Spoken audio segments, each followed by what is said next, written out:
সুপ্রিয় দর্শক, স্বাগত জানাচ্ছি আজকের সম্পাদকীয়তে। আমি তাজওয়ার মাহমিদ। পাল্টাপাল্টি হুমকি আর উত্তেজনার পর অবশেষে ইরানের সরাসরি হামলা চালালো যুক্তরাষ্ট্র। তেহরান তেল আবিবের যুদ্ধে ওয়াশিংটনের সক্রিয়ভাবে জড়িয়ে পড়া গোটা মধ্যপ্রাচ্যে নতুন করে অস্থিরতার শঙ্কা বাড়িয়ে তুলেছে। জাতিসংঘ মহাসচিব বলেছেন, মার্কিন হামলা আন্তর্জাতিক শান্তি ও নিরাপত্তার জন্য সরাসরি হুমকি। প্রশ্ন এখন, ট্রাম্পের এই পদক্ষেপ কি দীর্ঘমেয়াদী ভূরাজনৈতিক অস্থিরতার পূর্বাভাস? সাম্প্রতিক বিষয় নিয়ে আজকের সম্পাদকীয় অবশেষে মার্কিন হামলা। আর এসব নিয়ে আলোচনা করতে আমাদের সঙ্গে স্টুডিওতে উপস্থিত হয়েছেন হুমায়ুন কবির, সাবেক রাষ্ট্রদূত ও কূটনৈতিক বিশ্লেষক, এবং আনিস আলমগীর, সাংবাদিক ও কলামিস্ট।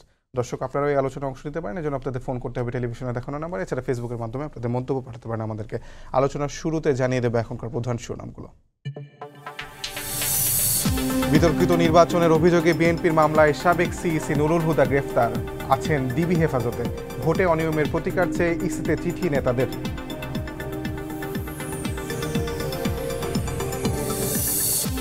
নিবন্ধনের জন্য ইসিতে 147টি দলের আবেদন। শাপলার প্রতীক চায় এনসিপি। নিরপেক্ষ থেকে সিদ্ধান্ত নেওয়ার আহ্বান নাহিদ ইসলামের। নির্বাচনে জয়ের প্রত্যাশা।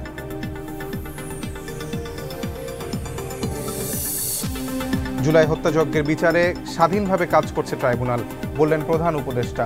বিচার বিভাগের পৃথক সচিবালয়ে গুরুত্ব, সংস্কারের সুযোগ কাজে লাগানোর তাগিদ।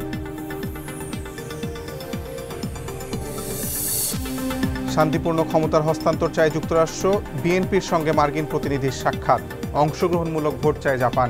জামায়াত আমিরের সঙ্গে বৈঠক রাষ্ট্রদূত।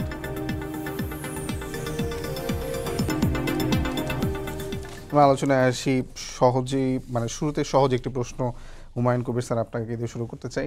টানা 37 ঘন্টা উড়ে যুক্তরাষ্ট্র যে ইরানে হামলাটি চালালো, সেই হামলায় আসলে যেটি ট্রাম্প দুদিন আগে বলেছিলেন যে আসলে হামলা যুক্তরাষ্ট্র সরাসরি হামলা করবে কিনা সেটি 2 সপ্তাহের মধ্যে সিদ্ধান্ত জানাবে, কিন্তু অথচ দুদিনের মাথায় যে হামলায়, সেই হামলাটি কি আসলে পুরো বিশ্বে একটি নতুনভাবে অস্থিরতা তৈরি করলো কিনা? ধন্যবাদ আপনাকে।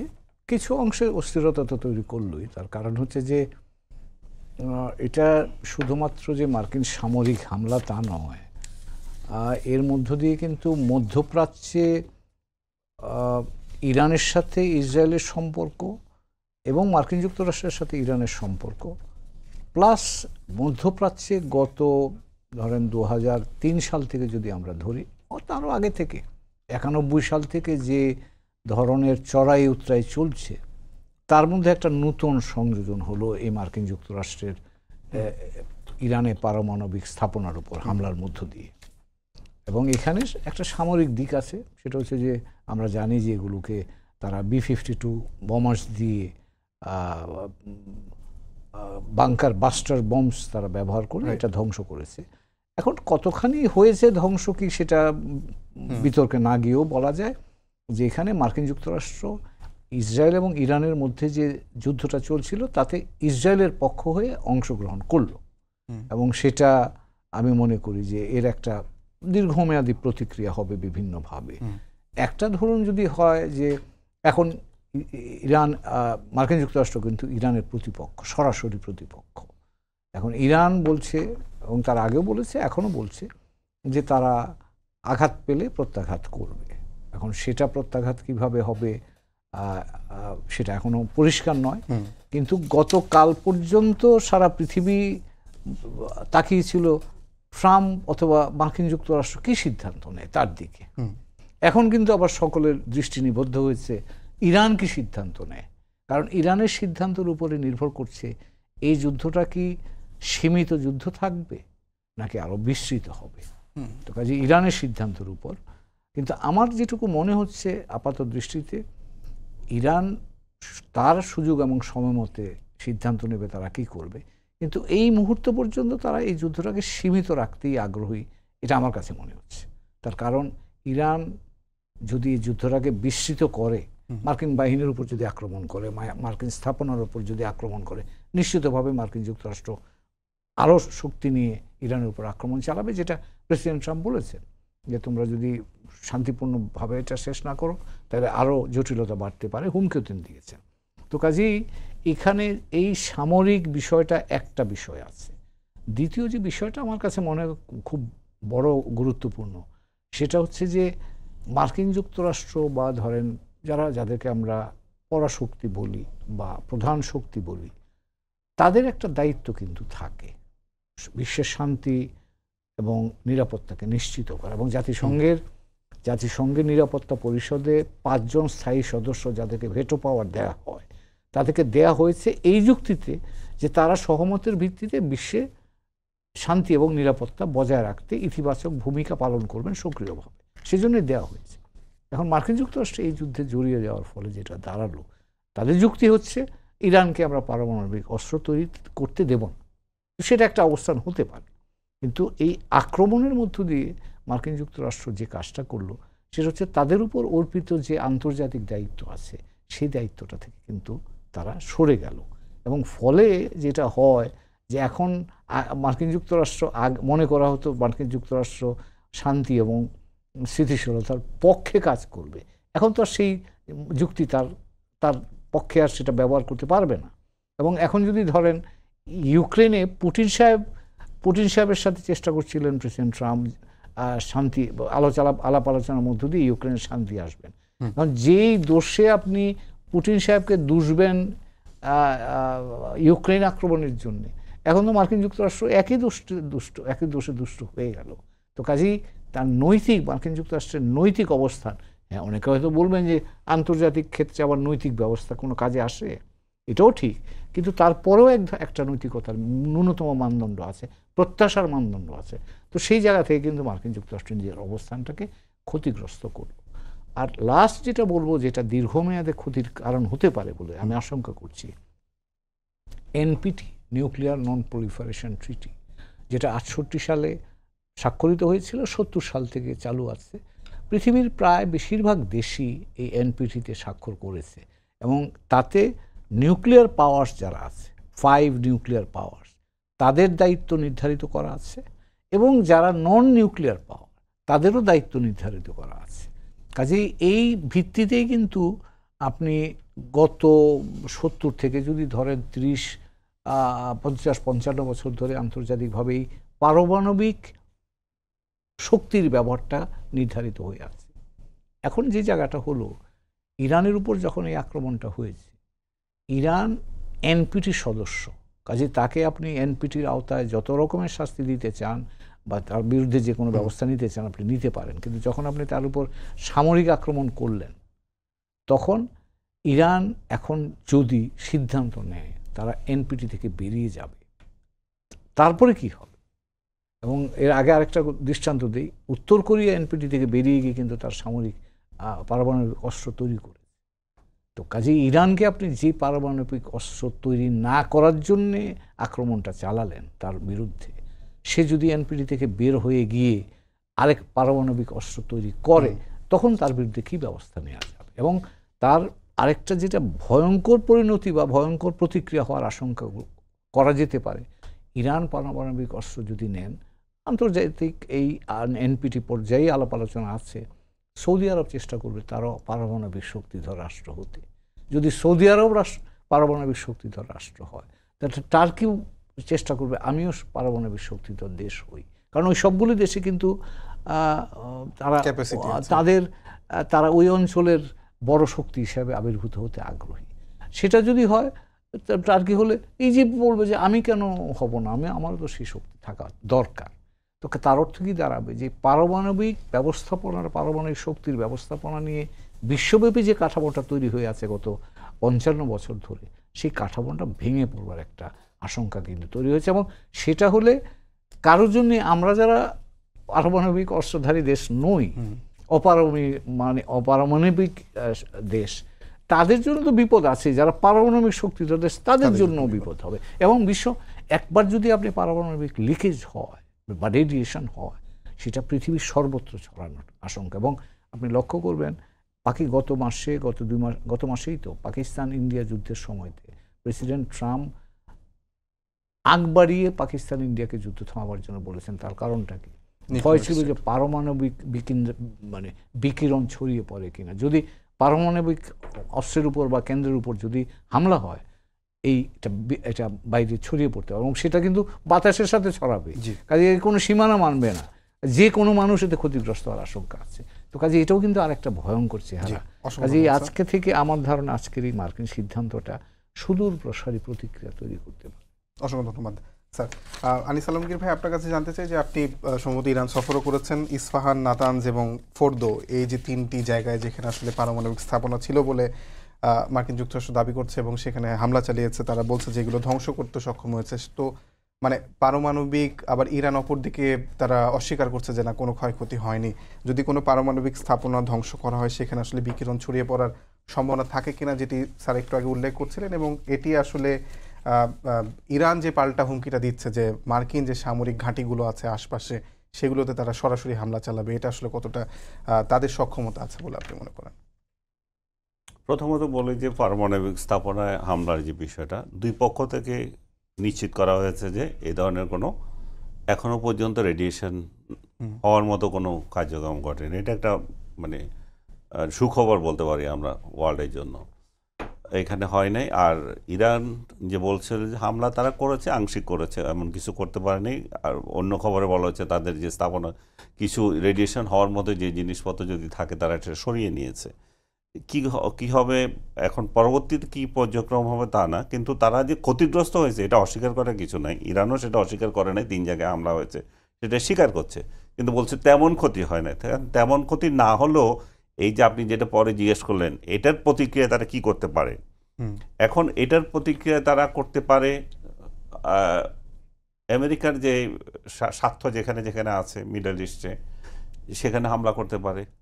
সবচেয়ে বড় যে এটা যে বিষয়টা এখন ইরান পার্লামেন্ট অনুমোদন করলো, আপনাদের খবরে দেখলাম, হরমুজ প্রণালী, সেটা সে অধিকার নিয়ে সেখানে হামলা করতে পারে। এটা হচ্ছে সবচেয়ে বড় আশঙ্কা করছি আমি। সেখানে যদি কোনো জাহাজকে হামলা করে, সেখানে যদি তেলবাহী জাহাজকে হামলা করে, কিংবা অস্ত্রবাহী কোনো জাহাজকে হামলা করে, বা অন্য জাহাজের একটা আতঙ্ক তৈরি হয়েছে, এবং সেটার কারণে দেখবেন যে আপনি আগামী কয়েক দিনের মধ্যে তেলের দাম কি আরে বাড়বে। আমার পরবর্তী প্রশ্ন এটাই ছিল যে যদি হরমুজ প্রণালী থেকে আসলে পৃথিবীর 20% তেলের মানে পণ্যবাহী জাহাজ আসা যাওয়া করে, সেক্ষেত্রে কি আসলে তেলের দাম যখন বাড়বে তখন সেটা তো আসলে বিশ্বব্যাপী প্রভাব পড়বে এবং সব পণ্যের দামই বেড়ে যাবে আর কি। এখন আপনার দেখেন, মিডল ইস্ট কিন্তু আসলে তেলের জন্যই ওরা হয়ে গেছে আর কি, মানে তাদের মাংসটা, হরিণের মাংস, হরিণ, এই জন্য হরিণ যেমনই হয়ে যায় তেমনি মিডল ইস্টও সেই অবস্থা যাচ্ছে। মিডল ইস্ট থেকে বড় অংশে তেল নিয়ে যাচ্ছে বাইরেরা। আমেরিকা তো আছে এখানে। আমেরিকার যদি হিসাব করেন আপনি তেলের ইয়েতে, সারা ওয়ার্ল্ডে যে তেল ব্যয় হয় সেখানে 25% একাই ব্যয় করে আমেরিকা, এবং তার উৎপাদন হচ্ছে মাত্র 3%, আর বাকিগুলো অন্যেরা দিচ্ছে। সৌদি আরব আছে এখানে, সে নিজেও কিন্তু বড় উৎপাদন করে একটা দেশ, নাম্বার 1-এ আছে। সৌদি আরব আছে, তারপর রাশিয়া আছে, ইরানের অবস্থান এখানে আছে, ইরান 7 নম্বর বা 6 নম্বরে এই জাতীয় আছে। তো সার্বিকভাবে তেল কিন্তু একটা বড় টার্গেট। এই তেলের বাজার দিয়ে সারা ওয়ার্ল্ড আবার আসতে পারে। ইভেন তেলের বাজার যদি একটা উলট পালট হয়, রাশিয়ারও তো লাভ আছে এখানে। রাশিয়া কোন দিকে যাবে সেই জিনিসটা আগামীকাল ইরানের পররাষ্ট্রমন্ত্রী তার সাথে মিট করতে যাচ্ছে। সে কি ঘটনা তখন দাঁড়ায়, রাশিয়ার অবস্থানটা।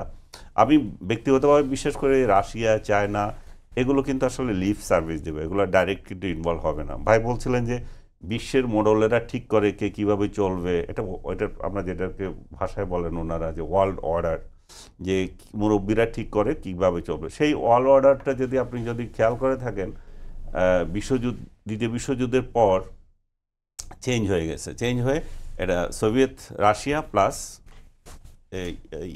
ইউএসের মাধ্যমেই ছিল কোল্ড ওয়ার, যেটা বলে সেই সময় থেকে। তারপরে যখন সোভিয়েত ইউনিয়ন ভেঙে গেল, আমেরিকা একছত্র অধিকারী পেল, তখন তার ইচ্ছা অনুযায়ী সে যা কিছু করতে পারে। এখন যেটা হচ্ছে বলছে জাতিসংঘের যে নিরাপত্তা পরিষদে যারা আছে তারা, আমি মনে করি যে তারা না, আসলে এখানে এখন যে মাতব্বরটা হচ্ছে সেটা হচ্ছে America, China, Russia, European union, এই কয়জনই মিলে, জাতিসংঘ নিজে তো আছে, এই কয়জনই মিলে ঠিক করছে। কিন্তু এই ঠিক করার মধ্যেও ইউএসএ কোনো তোয়াক্কা করছে না। তার স্বার্থ যেখানে লাগে সে সেখানে কোনো তোয়াক্কা করছে না, তার স্বার্থ এখানে লেগেছে। সে বলছে যে আমি এখানে রিজিম চেঞ্জ করতে আসিনি, আমি তার স্থাপনাগুলো ধ্বংস করতে এসেছি। কেন আসছি?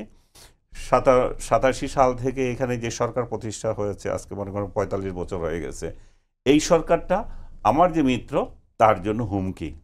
তার মিত্র ইসরায়েলের জন্য হুমকি, এবং ইসরায়েলের জন্য হুমকি যারা যারা ছিল তাদের সবগুলো সে নিঃশেষ করেছে। লেবাননকে বলেন, যে লিবিয়াকে বলেন, ইরাককে বলেন, তার সিরিয়াকে বলেন, এবার সবগুলো কিন্তু তার চারপাশে ছিল, সবগুলোকে সে ধ্বংস করেছে। এখন তার আতঙ্ক ছিল ইরান, যে মাথা উঁচু করে কথা বলে। তো ইরানকে তার ধ্বংস করা খুব কাজ হয়ে গেছিল, সেই জন্য সে ইরানের সঙ্গে কিন্তু আপনি যদি খেয়াল করে দেখেন, এই যে এই আমলের আগে, মানে ৭৯-র আগে কিন্তু দহরম মরম ছিল রাশিয়া ইসরায়েলের সঙ্গে স্বীকৃতি দেওয়া মিডল ইস্টের, যখন তারা মিডল ইস্টে আসলো, যে ওই প্যালেস্টাইনের রাষ্ট্রে যখন ওদেরকে স্থান দিল, যখন এত গণ্ডগোলের মধ্যেও প্রথম স্বীকৃতি দিয়েছিল মিশর, দ্বিতীয় স্বীকৃতিদাতা হচ্ছে কিন্তু ইরান। তো তাদের সাথে এই সম্পর্ক আজকে এই পর্যায়ে গেছে। এখন ইরানে কি শক্তি না এটা রিটেলিয়েট করার? অবশ্যই আছে, যেটা তো অলরেডি দেখিয়ে দিয়েছে তারা ইসরায়েল যখন এই আমেরিকা যখন হামলা করলো, তারা কিন্তু এই হামলার পরে বসে নাই, তারা কিন্তু আজকেও ইসরায়েলে হামলা করেছে এবং ইসরায়েল পাল্টা হামলা করেছে, এই হামলা কিন্তু চলছে। তো এই হামলার চলার মধ্য দিয়ে কি বোঝা যায় যে যদি এখানে আমেরিকা ইনভলভ না হয়, এই যুদ্ধ অনেক দীর্ঘস্থায়ী হবে। এবং ইসরায়েল অলরেডি তাদের ইন্টেলিজেন্স আঘাত করেছে ইরান, তাদের ইকোনমিক্যাল একটা মানে টার্মোয়েল অবস্থা তৈরি হয়েছে, প্রায় 500 বিলিয়ন তাদের ডেইলি লাগতেছে, এত খরচ হচ্ছে যে ইসরায়েলের। অর্থনৈতিকভাবে তার একটা আঘাত দিয়েছে সে। তারপর তার মিলিটারি স্থাপনায় সে আঘাত করেছে। একেবারে সবগুলো যে আঘাত যে ইরানের উপর আসছে তা না, তারও আছে। তার সবচেয়ে বড় অসুবিধা হচ্ছে যে সে একটা গণতান্ত্রিক রাষ্ট্র। এই গণতান্ত্রিক রাষ্ট্রে যদি এই ধরনের পরিস্থিতি তৈরি হয়, তাহলে নেতানিয়াহুর গদি নিয়ে টানাটানি লাগে। আবার নেতানিয়াহু চায় যে যুদ্ধ লেগে থাকুক, যখনই যুদ্ধ লাগে তার দীর্ঘায়ু পায়, সে দীর্ঘায়ু পায়। তো দুইটাই কিন্তু তার জন্য, এটাও যেমন ক্ষতিকর, এটাও ক্ষতিকর। আর ওই দিক দিয়ে এই যে রিজিম চেঞ্জ করা যেটা বলা হচ্ছে, ইউএস যদি রিজিম চেঞ্জ করতে পারে, সেটা ইরানের সেকেন্ড বলে যে এরপর আমাদের এই মুহূর্তে ইচ্ছা নাই। সেকেন্ড হচ্ছে যে আমাদের যদি হয় এই রিজিম চেঞ্জ করতে গেলেও কিন্তু আমেরিকা যদি আক্রমণ, মানে আমেরিকাকে যদি ওই মাত্রা আক্রমণ করে, তাহলে আপনি দেখে নেন যে সেটা কিন্তু আর ইসরায়েল যুদ্ধ থাকলো না, সেটা হয়ে যাবে ইরান ইউএস যুদ্ধ। আর ইরান ইউএস যুদ্ধ যখন হয়, তখন ইরান তার আমেরিকান স্বার্থগুলোতে আঘাত করবে, কোথাও কোথাও এমবেসিতে আঘাত করতে পারে, আফগানিস্তানে আঘাত করতে পারে, পাকিস্তানে আঘাত হইতে পারে, তার বহু জায়গা থেকে আঘাত করে। ইরান ইভেন দিয়াগোতে, যেখানে তার ভূমধ্য সাগরে যার আছে ঘাঁটি আছে, সেখানেও আঘাত করতে পারে। কিন্তু এত আঘাতের পরও আপনি যদি আমাকে কোয়েশ্চেন করেন যে তারা টিকবে কিনা, আমার মনে হয় সেটা খুব কঠিন। কারণ হচ্ছে তার ইরানের যত মিত্র আছে, এই মিত্রগুলো থেকে সে বড় ধরনের সহযোগিতা তো পাবে না। যখন ইরান কোনো একটা ঘাঁটিতে আক্রমণ করতে চায়, মনে করেন কুয়েত, সেখানে তার 5টা ঘাঁটি আছে আমেরিকান, তো কোনো একটা ঘাঁটি যদি আক্রান্ত হয়, সঙ্গে সঙ্গে বাকি যে রাষ্ট্রগুলো আছে সেগুলো কিন্তু এখন নিন্দা জানিয়েছে, সেই নিন্দা হয়তো নাও থাকতে পারে, তখন ইরানের বিরুদ্ধে চলে যেতে পারে। এমনিতেই তাদের সাথে ইরানের যে খুব যে সুসম্পর্ক আছে তা তো না, আপনি জানেন নিশ্চয়ই, শিয়া সুন্নি বিরোধ একটা রয়ে গেছে, সুপ্রিমেসি নিয়ে একটা ঝামেলা আছে। তো এইসব প্রেক্ষিতে আমরা আসলে এই মুহূর্তে বলতে পারি না যে কি হতে পারে। আর ট্রাম্প যখন প্রেসিডেন্ট, তখন কে প্রেডিক্ট করতে পারে যে কি হবে না হবে? যে আপনি নিজে শুরুতে বললেন, যে বললো যে আমি মারতেও পারি নাও মারতে পারি, আচ্ছা 2 সপ্তাহ সময় নিলাম, সে 2 দিনের মধ্যেই মেরে দিচ্ছে, এর নিয়ে কোনো আপনার কাছে একটু ছোট্ট করে জানতে চাই, সেটা হচ্ছে যে হরমুজ প্রণালী যে বন্ধ করে দেওয়ার সংসদে সিদ্ধান্ত হয়েছে ইরানের, এর ফলে কি আসলে দেশের তেলের বাজারে দাম বৃদ্ধি হওয়ার সুযোগ আছে? আমাদেরও আছে, আমরা তো ওদের উপর নির্ভর না। আমাদের তেল তো মিডল ইস্ট থেকে আসে, আমাদের বোধহয় এখন কুয়েত না কাতার থেকে নিচ্ছিলাম, আমি জানি না, সম্ভবত কাতার থেকে। আর ইরান থেকে তো নেওয়ার সুযোগ ছিল, কিন্তু আমরা তো ইরান থেকে নিই না। ইভেন ইরানের বড় বায়ার আছে ইন্ডিয়া, তারাও তো ইন্ডিয়ার পক্ষে দাঁড়ায় নাই, বুঝেন যে, সরি, ইরানের পক্ষে দাঁড়ায় নাই। তো সার্বিকভাবে তেলের বাজার হচ্ছে ভাই, ইভেন আমি যেটা বলছিলাম আপনাকে, রাশিয়াও তো বাজার যখন উঠবে তারও তো লাভ হবে, সে একটা যুদ্ধে জড়িত আছে, এখন সবাই এনজয় করবে, তার তেল যাদের আছে সবাই এনজয় করবে। কিন্তু এই হরমুজ প্রণালী যখন হবে, তখন এই বাকি রাষ্ট্রগুলো, ওমান, আদার্স, সৌদি আরব, এরা তো মানে ট্রানজেকশনে তাদের তো অসুবিধা হয়ে যাবে, সেটা তো অবশ্যই ইরানকে একটা বাড়তি পয়েন্ট দিচ্ছে, এবং সেই জন্যই তারা দেখেন আজকে পার্লামেন্টে সেটাই নিচ্ছে, এবং সবাই আশঙ্কা করছিল যে এটাই হতে পারে কিছু একটা। অসংখ্য ধন্যবাদ স্যার। একটা প্রশ্ন, সেটি হলো যে আনিস ভাই বলছিলেন যে লিপ সার্ভিস করে রাশিয়া চীনের কথা তিনি উল্লেখ করছিলেন। আসলে ইরানের এই যে এই পরিস্থিতি, সেখানে আসলে মৌনভাবে সমর্থন বা ভোকাল ওয়েতে সমর্থন দিয়ে আসছিল, কিন্তু সামরিক সহায়তা দেখি ইরান চীন সহায়তা করবে কিনা, এবং সেখানে তারা মানে এই যেটা আসলে যদি ইরান চীন সহায়তা করে সেক্ষেত্রে তো আসলে যুদ্ধটা আসলে বিশ্বযুদ্ধের দিকে এগোবে। ধন্যবাদ। আপনি যেটা বললেন সেটা দুইভাবে দেখতে হবে। একটা হচ্ছে যে এখন যুদ্ধ প্রয়াসের সাথে তারা যুক্ত হবে কিনা, এই প্রশ্নটা কিন্তু জবাব আমি দিতে পারবো। তার কারণ হলো যে এই মুহূর্তে রাশিয়া তার নিজের যুদ্ধ নিয়ে, ইউক্রেনের যুদ্ধ নিয়ে ব্যস্ত, এবং পুতিন সাহেব 3 দিন আগে বলেছেন যে এটা ইরানকেই সামাল দিতে হবে, আমরা এটার মধ্যে নাই। এটা গেল একটা বিষয়। এই মুহূর্তে যে আগামীকাল ইরানের পররাষ্ট্রমন্ত্রী তিনি যে যাচ্ছেন আব্বাস আরাকচি, তিনি রাশিয়াতে পুতিনের সঙ্গে সাক্ষাৎ করতে যাচ্ছেন, তাহলে সেটার প্রভাব আসলে কি ধরনের? আমি আসছি সেটা। আনিস আলমগীর সাহেব বললেন কথাটা। এখন প্রশ্ন আসবে যে ইরানের ইনফ্রাস্ট্রাকচার, এই অ্যাটমিক ইনফ্রাস্ট্রাকচার কিন্তু রাশিয়ার দেওয়া ইনফ্রাস্ট্রাকচার অরিজিনাল, এগুলো ডিস্ট্রয় হয়ে গেছে তো এখন। তো এর জুড়ে ইরান যদি এটা বিল্ড আপ করতে চায় তো রাশিয়া তাকে সহায়তা করবে, কারণ তার আমেরিকা তো তাকে দেবে না, রাশিয়ার কাছেই তাকে যেতে হবে। তো আবার রাশিয়ার সাথে হয়তো আগামীকাল গিয়ে কথা বলে হয়তো এটাই হবে যে আমি আবার বিল্ড আপ করবো, আমাকে আপনি সাহায্য করবেন। রাশিয়া হয়তো বলবে, কারণ তার তো ব্যবসা হবে, কাজে সেই ধরনের সহযোগিতা আপনি পাবেন। চীনের দিক থেকেও একই জিনিস, চীনারা যুদ্ধে জড়াতে চায় না, তো কাজেই চীনারাও, চীনের কনসার্নটা হচ্ছে যদি এই যে যেটা বললেন আপনারা, আনিস আলমগীর সাহেব বললেন, হরমুজ প্রণালী যদি বন্ধ হয় তাহলে চীনের জন্য বিপদ। তার কারণ তার একটা বড় সাপ্লায়ার হচ্ছে ইরান, তেলের সাপ্লায়ার। এখন যদি হরমুজ প্রণালী বন্ধ হয়ে যায়, তেল কোন দিকে যাবে, কোন দিক থেকে? কাজে ইরানের জন্য, চীনের জন্য একটা বড় বিপদ। তো কাজে চীনারা মোর কনসার্ন যে এই যুদ্ধ যেন আর বেশি দীর্ঘায়িত না হয়। কিন্তু ইরানের সহায়তা তারা আসবে বলে আমার কাছে মনে হয় না। তো ইরানকে বেসিক্যালি ইরান নিজেই লড়াইটা করতে হচ্ছে, নিজেকে লড়াই করতে হচ্ছে। যেটা ইঙ্গিত করছিলাম, ধরেন আমি একটু কথা বলছিলাম, আবার বলি, এটা মার্কিন যুক্তরাষ্ট্রর সাথে বা পশ্চিমা জগতের সাথে অ্যাজ এ হোল ইরানের সম্পর্কটা মানে এইরকমভাবে উঠানামার মতো দিয়ে যায়। 53 সালে সেই তখন মোসাদ্দেক সাহেব যখন প্রাইম মিনিস্টার ছিলেন, তখন পশ্চিমা তেল কোম্পানিগুলো ন্যাশনালাইজ করা নিয়ে ইরানের সাথে প্রথম শুরু হয় পাশ্চাত্য জগতের এই আধুনিক কালের লড়াইটা। ওই রাউন্ডে পশ্চিমারা জিতে যায়, ফলে সেখানে তারা রেজা শাহ পাহলভিকে ওখানে বসায়। সেই যুগ চলল 79 সাল পর্যন্ত। 79 সালে ইসলামিক বিপ্লব হওয়ার ফলে ইরান আবার জিতে গেল, ওরা হেরে গেল, এবং মার্কিন যুক্তরাষ্ট্র আবার এই যে আজকের যে মার্কিন ইনিশিয়েটিভ বা অ্যাটাক, সেটা হলো মার্কিন যুক্তরাষ্ট্র তার সেই 79 সালের প্রতিশোধ নিল কিন্তু। তো কাজে এখন আবার মার্কিন যুক্তরাষ্ট্র জিতে গেল ওই অর্থে। এখন এর পরের রাউন্ডে কে জিতবে সেটা আবার দেখতে হবে। কাজে রাউন্ড শেষ হয় কিন্তু, কারণ হলো যে ইরান এখন ধরেন বললাম যেটা, যে তার পারমাণবিক ব্যবস্থাপনা হয়তো ধ্বংস হয়েছে বা ক্ষতিগ্রস্ত হয়েছে, কিন্তু যদি ইরানের সামনে, ইরান পারমাণবিক শক্তিধর দেশ হিসেবে চেষ্টা করবে কি করবে না, সেই প্রচেষ্টা তো শেষ করা যায়নি, সেটা নিয়ে তো কেউ নিশ্চয়তা দিতে পারে না। এবং যেহেতু সে আক্রমণের মুখে পড়েছে, নর্মাল ডেটারেন্স কনসেপ্ট অনুযায়ী সে এখন ভাবতে খুব স্বাভাবিকভাবে ভাববে যে আমার যদি পারমাণবিক অস্ত্র থাকতো তাহলে তো আজকে আমার আক্রমণ করতো না। তো তার অর্থ হচ্ছে it might work as an incentive for Iran to get nuclear weapon. হ্যাঁ, এখানে ইসরায়েল, মার্কিন যুক্তরাষ্ট্র তাকে প্রতিরোধ করার চেষ্টা করবে। উত্তর কোরিয়াকে চেষ্টা করেনি, পাকিস্তানকে চেষ্টা করেনি, কিন্তু আলটিমেটলি তো রাখা যায়নি।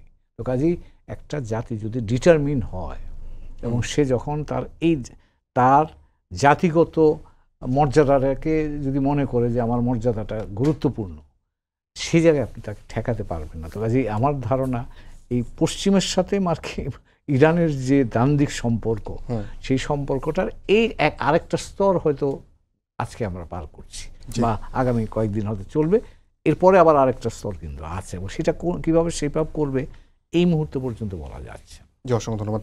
আনিস ভাই, আমাদের দেশের ভেতর থেকে আসলে অনেক সময় আসলে যে ইসলামী বিশ্বের ঐক্যের ডাক, কিন্তু আমরা মধ্যপ্রাচ্যের দিকে যখন তাকাই তখন দেখি আসলে যে সৌদি আরব কিংবা কাতার, কুয়েত, তারা আসলে সমর্থন সেভাবে ইরানকে করে না। আজকে সৌদি আরব একটি উদ্বেগ প্রকাশ করেছে যুক্তরাষ্ট্রের হামলার ফলে, কিন্তু তারা আসলে সরাসরি কখনোই ইরানকে ওভাবে সমর্থন করে না, বরং সৌদি আরব অনেক বড় একটা মানে অনেক দিন ধরে দ্বন্দ্বে জড়িয়েছিল ইরানের সঙ্গে, এবং সেটি চীন আসে মিটমাট করে দেয়। এটির আসলে কারণ কি? আসলে ইসলামী বিশ্বের যে ঐক্যের ডাক বাংলাদেশের ভিতর থেকে অনেক অনেক আলেম ওলামা দিয়ে থাকেন, অনেক রাজনৈতিক দল দিয়ে থাকেন, কিন্তু এটা হয় না, কারণ কি বাস্তবতাটা? আপনি একটু খুব ভালো প্রশ্ন করেছেন। এটা আমাদের আসলে উপলব্ধি করার বিষয়টা হচ্ছে যে আপনি যদি খেয়াল করেন, সেই ইতিহাসের দিকে তাকান, সেই 1971 সালে আমরা যখন পাকিস্তানের সাথে যুদ্ধ করছি, সেই যুদ্ধে প্রথম কিন্তু স্বীকৃতি দিয়েছে এই ইসরায়েল। এপ্রিল মাসে তারা স্বীকৃতি দিয়েছে, কিন্তু আমাদের সরকার সেটা গ্রহণ করেনি।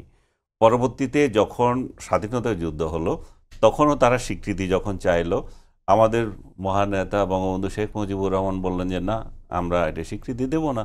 সো আমাদের নেতাও দেন নাই, আমাদের পরবর্তীতে যত প্রেসিডেন্ট, ইভেন জিয়াউর রহমান থেকে শুরু করে যতজন আসলো, আজকে ডক্টর ইউনূস পর্যন্ত, কেউ কিন্তু ইসরায়েলকে স্বীকৃতি দেয় নাই। ইসরায়েলের সবাই তার বিরুদ্ধে। তাহলে আমরা 72 সালে এটা এটা হয়তো দিতে পারতাম, কারণ আমাদের সাথে তো কি শত্রুতা আছে ইসরায়েলের? আমাদের সাথে তো কোনো শত্রুতা নাই। ইসরায়েল এমন একটা রাষ্ট্র, এবং ধর্মগতভাবে আমাদের সাথে তো কোনো বিরোধ নাই। এই যে সবগুলোই তো আসমানি কিতাবি ধর্ম, ইরাক, এই যে কি বলেন, ইহুদি, খ্রিস্টান, অমুক, এবং এটা ধর্মগত যুদ্ধটাও কিন্তু ধর্মগত হচ্ছে না। অনেকে এটাকে মিশাতে চায় যে ধর্মগত। এটা যে ভূমিটা নিয়ে যুদ্ধ, এই ভূমি দখল নিয়ে যুদ্ধ, এবং এই ভূমি দখল করতে করতে ইসরায়েল লেবানন নিয়েছে, লেবাননের নিচে সিরিয়ার কিছু নিয়েছে, মিশরের কিছু নিয়েছে, তার চারপাশে সবগুলো নিচ্ছে। আর গাজার তো পশ্চিমটি তো তার আছেই। তো এই যে যুদ্ধটা, তাহলে এটা সমাধান হতে পারতো টু স্টেট পলিসিতে, সমাধান হতো মিডল ইস্ট ওয়ালাদের মাধ্যমে। কিন্তু আমরা যারা এত দূর থেকে এই যে ইসরায়েলকে করে ঘৃণা করে, এবং মুসলিম উম্মার সাথে, ফিলিস্তিনের সাথে, তার সাথে সম্পর্ক রাখি নাই, কিন্তু সেই মিডল ইস্টের লোকেরাই ইসরায়েলের সাথে খুব ভালোভাবে ধর্মবহন করছে। আপনাকে তো আমি উদাহরণ দিলাম যে মিশর তার সাথে সম্পর্ক করছে, ইরান করেছে, জর্ডান করেছে, এবং সর্বশেষ যে আব্রাহাম অ্যাকর্ডের মাধ্যমে আর বাকিদেরও করাতে চাইলো, ইনক্লুডিং সৌদি আরব, কিন্তু সবাই করে নাই, এখনও পথে আছে। ইউএই করেছে, এবং করে তো একেবারে বৃহত্তর ঘোষণা দিয়ে দিয়েছে, আমরা যে করলাম, এই করার মধ্য দিয়ে কিন্তু আমরা বৃহত্তর একটা কাজ করলাম। সেটা হচ্ছে ইসরায়েল যে আগ্রাসী ভূমিকায় যে ল্যান্ড দখল করছে, বিশেষ করে ফিলিস্তিনিদের ল্যান্ড, সেটা আর করবে না। কিন্তু ইসরায়েল এটা মানে নাই।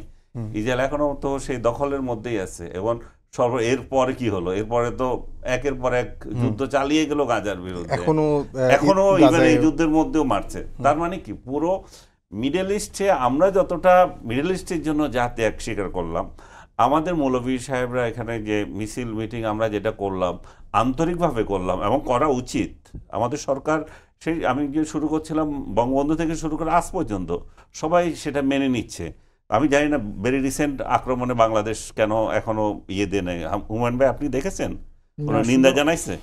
জানে, সৌদি আরবে নিন্দা জানাইছে, কিন্তু ডক্টর ইউনূস সাহেবের সরকার এখনো বোধহয় ঘুমিয়ে আছে, এখনো এটা নিন্দা জানাই নাই। সো আমরা সবাই কিন্তু এই মানে মিডল ইস্টের সাথে, বিশেষ করে ফিলিস্তিনিদের সাথে আমরা আমাদের চেতনা ধরে রেখেছি। আমার মনে হয় যে সেটা আগামী দিনও থাকবে, কারণ ইসরায়েল যে অন্যায্যভাবে মানবতার চরম লঙ্ঘন করছে, সেই লঙ্ঘনকে কোনো বিবেকবান রাষ্ট্র মেনে নিতে পারে না। আমরা বাংলাদেশিরা সেই বিবেকবান হই নাই যে আমরা আমাদের স্বার্থে, আমাদের সেটা মেনে নেব।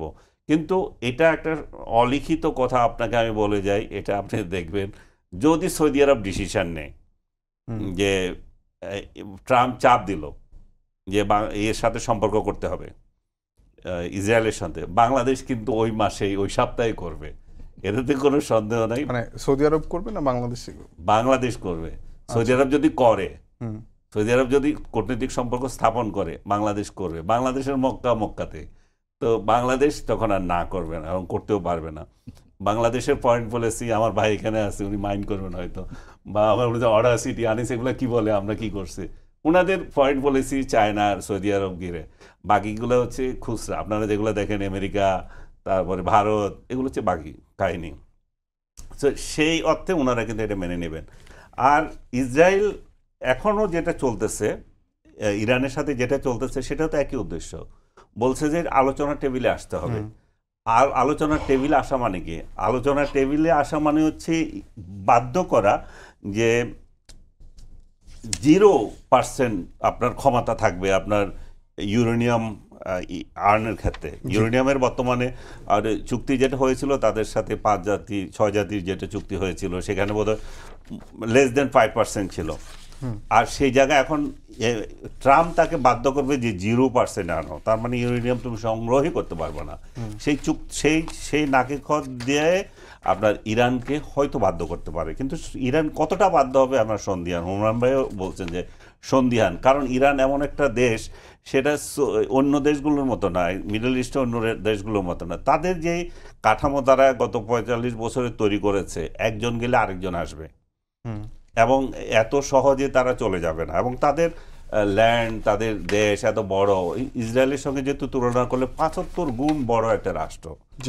তার তো সার্বিকভাবে তারা এই ট্রাম্পের কথা একেবারেই চুপ হয়ে যাবে তা না। কিন্তু আমি ইরাকের অভিজ্ঞতা থেকে আপনাকে বলতে পারি, যখন বোমা এভাবে চলছিল যুদ্ধের মধ্যে, আমি আমার 51 দিনের যে থাকার অভিজ্ঞতা সেটাতে দেখেছি যে যখন যুদ্ধ শুরু হয়ে গেল, যখন আমেরিকা একের পর এক বোমা মারছে, তখন কিন্তু এই ধরনের রাষ্ট্রগুলো যত কথাই বলুক, এদের সামর্থ্য নাই যে এটা প্রতিরোধ করা। যেমন দেখেন কালকে যেমন 30টার মতো আসলো বোমারু বিমান, আসলো সেই আমেরিকা থেকেই আসলো, এত দূর থেকে 37 ঘন্টা আসলো, এসে এতগুলো বোম মারলো।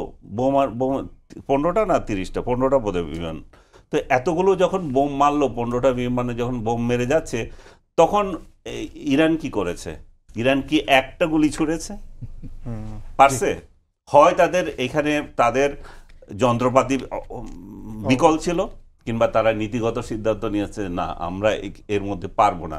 সো আমরা যখন এখানে বসে বসে বলি যে আমরা হেন করেঙ্গা তেন করেঙ্গা, ওইগুলো করে ফেলবে, অতটা বাস্তব না। এইসব জায়গায় তাদের বাস্তবতাও তারা উপলব্ধি করবে। অসংখ্য ধন্যবাদ আনিস ভাই। হুমায়ুন কবির স্যার, আপনার কাছে প্রশ্ন শেষ হলো যে জাতিসংঘের মহাসচিব তিনি বলেছেন যে যুক্তরাষ্ট্রের এই হামলা আন্তর্জাতিক শান্তি ও নিরাপত্তার জন্য সরাসরি হুমকি। কিন্তু আমরা জাতিসংঘ যখন আসলে দ্বিতীয় বিশ্বযুদ্ধের প্রেক্ষাপটে মানে প্রতিষ্ঠিত হলো, তখন জাতিসংঘ যে ভূমিকা রাখার কথা ছিল, বিশ্বের যে সংঘাতগুলো ঘটে, সেগুলো ইউক্রেন রাশিয়ার যুদ্ধ হোক, ফিলিস্তিন ইসরায়েলের হামলা হোক, কিংবা ইরান ইসরায়েলের যেই সংঘাত, সেখানে কি আসলে জাতিসংঘ প্রত্যাশিত ভূমিকা পালন করতে পারে কিনা, এবং না পারলে সেটা কেন পারে না? ধন্যবাদ আপনাকে, খুব একটা চমৎকার প্রশ্ন করলেন। জাতিসংঘ যখন প্রতিষ্ঠিত হয়, তখন আন্ডারস্ট্যান্ডিং ওয়াজ যে প্রধান 5 শক্তি, মার্কিন যুক্তরাষ্ট্র, সোভিয়েত ইউনিয়ন তখনকার, চীন, যুক্তরাজ্য, ফ্রান্স, এরা 5 শক্তি মিলে সহমত থাকবে, যেটাকে কালেকটিভ সিকিউরিটি বলা হয় চার্টারের ভাষায়, যে এই 5 জন সহমত থাকলেই বিশ্বের শান্তি বজায় থাকবে। এবং সেই কারণেই তাদের উপর ভেটো পাওয়ার দেয়া হলো তাদের, যে তোমরা একসাথে থাকবা। এই এখন কথা হচ্ছে যে পরবর্তীতে এক তো থাকেনি, কারণ সেটা ছিল আদর্শিক একটা ব্যবস্থা জাতিসংঘের, যেটা এটা একটা আদর্শ ব্যবস্থা। তারা চিন্তা করেছিল যুদ্ধ করে এত ক্ষতিগ্রস্ত হয়েছি আমরা এখন এখান থেকে বেরিয়ে গিয়ে একটা শান্তিপূর্ণ পরিবেশ তৈরি করি, বৈশ্বিকভাবে সেটা যেন বজায় থাকে। কিন্তু সেটা থাকেনি। কোল্ড ওয়ার শুরু হয়ে গেল যখন 1950 সালে নিরাপত্তা পরিষদে তারা সিদ্ধান্ত নিতে গেল কোরিয়া নিয়ে, তখন দেখা গেল না, হলো না। তখন কি হয়? তখন ওই ইউনাইটিং ফর পিস সাধারণ পরিষদে এসে সিদ্ধান্ত হলো, সাধারণ পরিষদ অ্যাপ্রুভ করলো, মার্কিন যুক্তরাষ্ট্রের নেতৃত্বে সেখানে দক্ষিণ কোরিয়া, উত্তর কোরিয়া, যে এখন যেটা দেখেন আপনি, জাতিসংঘ বাহিনী এখানে 38 অক্ষরেখা বরাবর জাতিসংঘ বাহিনী বসে গেল। এবং তখন থেকে কিন্তু আস্তে আস্তে চির ধরা শুরু করেছে, যেটা স্নায়ু যুদ্ধকালীন সময়, যেটা কোল্ড ওয়ার বলি, তখন 2 ব্লক হয়ে গেল। সোভিয়েত ইউনিয়ন একদিকে বলে, মার্কিন যুক্তরাষ্ট্র একদিকে বলে। এমনকি আমরা বাংলাদেশে যখন মুক্তিযুদ্ধ করি 71 সালে, তখনও কিন্তু সোভিয়েত ইউনিয়নের ভেটো আমাদের স্বাধীনতা অর্জনে আমাদেরকে ইতিবাচকভাবে সহায়তা করেছিল। তো এই গেল এটা। এবার 91 সালে পরে আসেন যেটা একটুখানি আনিস আলমগীর সাহেব একটু ইঙ্গিত করলেন। সোভিয়েত ইউনিয়নের যখন পতন হয়ে গেল তখন মার্কিন যুক্তরাষ্ট্র বলল যে আমি একচ্ছত্র অধিপতি, আমি এখন সারা পৃথিবীর নেতা। ইউনিপোলার মুভমেন্ট, তখন মার্কিন যুক্তরাষ্ট্রের স্কলাররা বলছিলেন এন্ড অফ হিস্ট্রি, ইতিহাস এখানেই শেষ হয়ে গেছে, আর নতুন করে ইতিহাস হবে না। কিন্তু পরে দেখা গেল যে না, 91 সালের পরে সোভিয়েত ইউনিয়নের পতনের পরেও আস্তে আস্তে নতুন শক্তির উত্থান হলো। আমরা চীনকে দেখতে পাচ্ছি এখন, সোভিয়েত ইউনিয়ন ভাঙার পরে দুর্বল রাশিয়াকে এখন আস্তে আস্তে একটু দাঁড়াতে দেখছি। কিন্তু তার মধ্যেও কিন্তু ইরাক আক্রমণ কিন্তু হলো এককভাবে। আপনি যদি বলেন যে জাতিসংঘের সাধারণ পরিষদ বলেন আর নিরাপত্তা পরিষদ বলেন, সেখানে তো রেজলিউশন নেওয়া হয়েছিল, হবে না, কিন্তু আমেরিকা কি মানছে? সেটাই বলছি যে এই যে মানলো না, সেটাই কিন্তু আরেকটা সরাসরি আঘাত জাতিসংঘে। এই জাতিসংঘের ধারণাটার প্রধান আইডিয়া তো মার্কিন যুক্তরাষ্ট্রের। প্রথম বিশ্বযুদ্ধের লিগ অফ নেশন সেটারও মার্কিন যুক্তরাষ্ট্রের। এখন যে বিশ্ব ব্যবস্থাটা দেখেন আপনি, এগুলো সবগুলোর আইডিয়া কিন্তু মার্কিন যুক্তরাষ্ট্র থেকে আসা। তারাই উদ্যোগী হয়েছে, তারাই প্রতিষ্ঠান দাঁড় করিয়েছে। এখন তারা যখন এটাকে নিজেরাই এটাকে মানছে না, তখন তো এটার গতি নাই। এবং সেই জায়গায় এখন আমরা আছি, যে কারণে আপনি গাজাতে কিছু পাচ্ছেন না, রোহিঙ্গা নিয়ে আমরা পাচ্ছি না, আপনি ইরাক নিয়ে পাননি। তো এই স্যার 1 মিনিটে আপনার কাছে আরেকটু শুনতে চাই যে আসলে শুধুমাত্র জাতিসংঘ বাদ দিয়েও আমরা যদি আঞ্চলিক পর্যায়ে দেখি, সার্ক কিংবা আসিয়ান, এই ধরনের কি আন্তর্জাতিক যেই মানে সংস্থাগুলো তৈরি হয় কিংবা জোটগুলো তৈরি হয়, সেগুলো কি আসলে কোনোটাই কার্যকর এখন আছে? আছে, অনেকগুলো আছে। ইউরোপিয়ান ইউনিয়নে আছে, আপনি আফ্রিকাতে খানিকটা আছে, পুরোপুরি নাই, কিন্তু বেশ অংশে আছে বলা যায়। ল্যাটিন আমেরিকাতে আছে, আসিয়ানে আছে। কাজে এগুলো 100% বলা যাবে না। যেমন আসিয়ান 5 দফা দিয়ে রেখেছে অনেকদিন ধরে। এই মিয়ানমারের এই সামরিক শাসক বদলিয়ে গণতান্ত্রিক ব্যবস্থার জন্য চেষ্টা করছে, কাজ হচ্ছে না। তো কাজেই অনেক ক্ষেত্রেই পারফেক্ট বলে তো কিছু নাই। তো কাজেই চেষ্টা আছে, এর মধ্যে রিলেটিভলি কোনটা বেশি উপাদেয় হয় সেটি আমরা গ্রহণ করি। অসংখ্য ধন্যবাদ স্যার। আনিস ভাই, আপনার কাছে আমার শেষ প্রশ্ন আজকের দিনে, সেটি হলো যে আমরা যদি একটু উপমহাদেশের দিকে নজর দিই, মানে ইরান ইসরায়েল যুদ্ধ নিয়ে আসলে ভারত পাকিস্তান দুটি দেশকে সমর্থন করছে, কিন্তু পাকিস্তান ইরানকে কিছুটা সমর্থন দিলেও আবার যুক্তরাষ্ট্রে পাকিস্তানের যিনি সেনাপ্রধান আছেন তিনি গিয়ে আবার প্রেসিডেন্ট ট্রাম্পকে শান্তিতে নোবেল পুরস্কার দেওয়ার জন্য আহ্বান জানিয়ে এসেছেন। মানে এখন আসলে উপমহাদেশের রাজনীতিতে ইরান ইসরায়েল যুদ্ধের অবস্থানটা কি, বা কে কোন পক্ষে? ইন্ডিয়া ভেরি মাচ এর সাথে জড়িত হয়ে গেছে, ইসরায়েলের সাথে জড়িত হয়ে গেছে। ইভেন তাদের গোয়েন্দা পর্যন্ত ধরা পড়েছে যে ইসরায়েলের পক্ষে গোয়েন্দাগিরি করছে ইন্ডিয়ান লোক, সেটাও ধরা পড়েছে। এই যুদ্ধে আসলে একটা জিনিস ভালো হয়েছে এক সেন্সে ইয়েদের জন্য, ইরানের জন্য, তাদের যে গোয়েন্দা ব্যর্থতা সেটা খুব প্রকটভাবে দেখা দিয়েছে। এবং এই পর্যন্ত 12-13 জন গোয়েন্দা, তারা মোসাদ গোয়েন্দা গ্রেপ্তার করেছে ইসরায়েলের।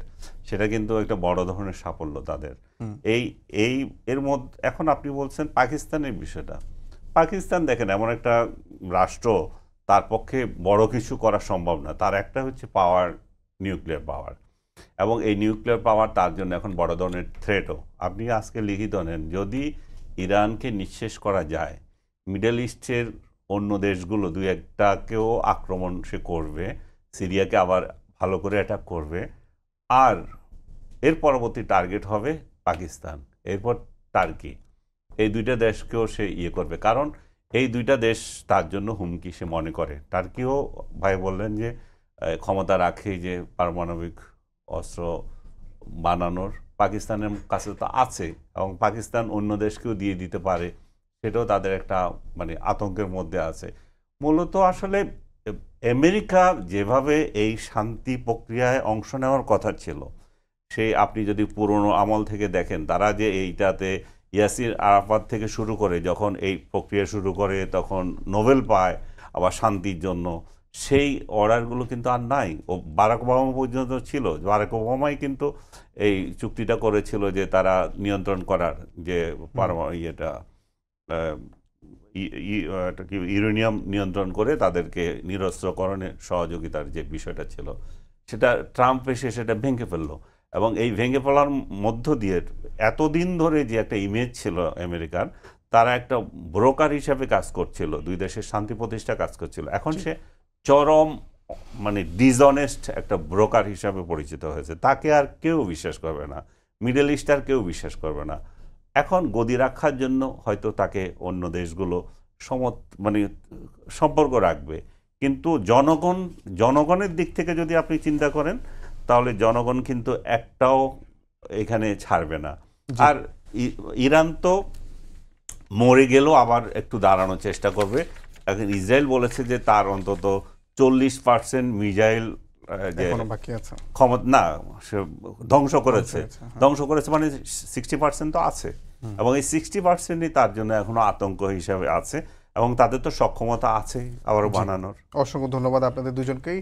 সবাইকে ধন্যবাদ জানিয়ে শেষ করছি আজকের সম্পাদকীয়। আগামীকাল আবারও দেখা হবে একই সময়ে। শুভরাত্রি।